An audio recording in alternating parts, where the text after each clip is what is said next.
Olga. Ce sont des colosses en marbre blanc, souvent désignés comme les purs sangs des chevaux de trait. Voici Tsigan et Kiam, les deux boulonnais, et leur copine Olga, la trait du Nord, avec sa robe marron. Elle fait 1m74, elle fait, à mon avis, à peu près pareil. Et lui, derrière, il fait 1m70. Brigitte propose ses chevaux pour du débardage en forêt depuis 2004. Aujourd'hui, ils interviennent dans l'espace naturel de Bellenville, près de Béthune. Une zone fragile pour laquelle nos bêtes de somme sont parfaitement adaptées. On fait tout avec eux. On recule, on passe à droite, à gauche, on reprend les bois d'un bout à l'autre.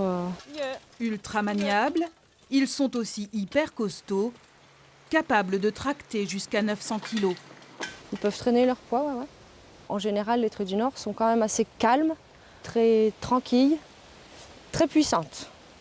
Les boulonnais sont plus vifs, mais beaucoup plus résistants aussi dans la journée. Tsigan, Kiam et Olga travaillent principalement pour des collectivités et des associations. Ce sont des alliés de choix pour préserver l'environnement. Ici, avec les chevaux, le sol est tout juste effleuré par l'attraction des branches ou des troncs, alors qu'avec un tracteur qui va peser plusieurs tonnes, notamment dans des terrains humides et un peu mous, on arrive très vite à la formation d'ornières qui vont tasser le sol et ensuite dégrader les racines des arbres environnants, par exemple. Ironie de l'histoire, l'arrivée du tracteur dans les années 50 a failli signer la mort des chevaux de trait. Débarder à cheval est donc une façon de développer des races en sursis, comme la route du poisson ressuscitée depuis 1991. Grâce à elle, nos équidés ont repris du poil de la bête, même si le nombre de naissances reste trop faible pour parler de races tirées d'affaire.